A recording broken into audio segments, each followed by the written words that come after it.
അളിയ നിന്റെ ആ മറ്റേ മഞ്ഞയും വെള്ളയൊക്കെ ഉള്ള ആ ഷർട്ടില്ലേ ഒന്ന് തരാം, ഒരു കല്യാണത്തിനിടാൻ കഴുകിയിട്ട് ഞാൻ കൊണ്ടുതരാം. എന്താണ്ടെ ഷർട്ടല്ലേ, അതിന് ഇത്ര കാര്യങ്ങളൊക്കെ ബോധിപ്പിച്ചെടുക്കേണ്ട ആവശ്യമുണ്ടോ? നമ്മൾ തമ്മിലുള്ള ബന്ധം അതാന്നോട്. പോയി എടുത്തോ, നിനക്ക് ഇഷ്ടമുള്ള അകത്ത് റൂമിൽ പോയി എടുത്തോ. വലിയ റൂം ഞാൻ ഇപ്പോൾ എടുക്കാം. അവിടെ ഇപ്പോൾ പോയോ? തരുമായിരിക്കും, തരാതിരിക്കാതെ അങ്ങനെ. ഇവനെ ഞാൻ ഇവിടെ പഞ്ചവർണ്ണ ഫുണ്ടിന് എൻ്റെ ഷർട്ട് എടുത്തോണ്ട് അടുത്ത ആഴ്ച എനിക്ക് കല്യാണമുണ്ട്, അപ്പം അതിന് ഇടാനായിരുന്നു. അതൊന്ന് വീട്ടിൽ കൊണ്ടുവന്നായിരുന്നു. വീട്ടിൽ കൊണ്ട് ഞാൻ വേണേൽ നിന്റെ വീട്ടിൽ വരാൻ തരാമോ? അത് അടുത്ത ആഴ്ചയല്ലേ കല്യാണം. ഞാൻ നാളെ തന്നെ അളിയൻ്റെ വീട്ടിൽ മടക്കി തേച്ച് കൊണ്ട് വെച്ചുതരും. അത് കിട്ടില്ലെന്ന് 100% ഉറപ്പായി. നിന്നെ ഒന്ന് നേരി കിട്ടാതിരിക്കായിരുന്നു ഞാൻ. എൻ്റെ ഷർട്ട് അളിയാ, ഞാൻ നിന്റെ പറഞ്ഞ കല്യാണത്തിന് മുമ്പ് ഞാൻ വീട്ടിൽ വന്നായിരുന്നു. എനിക്ക് തരാൻ ഇച്ചിരി അസൗകര്യം ഉണ്ടെന്നും പറഞ്ഞു. അന്നേരം ഞാൻ അളിയൻ്റെ ഷൂ ഞാൻ വെളിയിൽ കണ്ട്. അപ്പം ഞാൻ അമ്മയോട് പറഞ്ഞിട്ട് ആ ഷൂ ഒന്ന് എടുത്തായിരുന്നു. എടാ, ആകെയുള്ള ഷൂ ആണോ?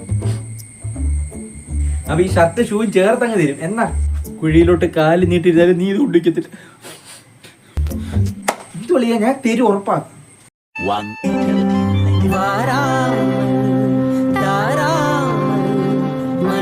കുഴിയിലോട്ട് കാല് നീട്ടിരുന്നാലും നീ ഇത് കൊണ്ടിരിക്കത്തില്ല.